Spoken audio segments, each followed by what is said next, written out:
Congratulations. You have the keys in your hand, and the house is officially yours, but your job isn't finished just yet. The very first thing you must do before you move a single piece of furniture is change every single exterior lock on the property.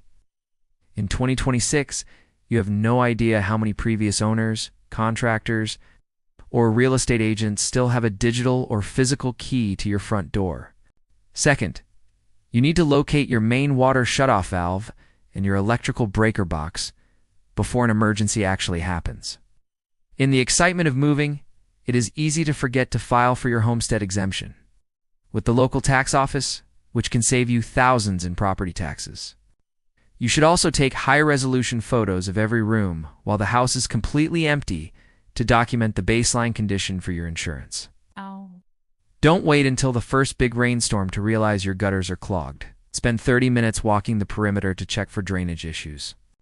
Finally, make sure your mail forwarding is active and that your utilities have been officially transferred into your name to avoid a dark house on your first night. I'm here to make sure your transition from buyer to homeowner is as smooth as the closing process itself.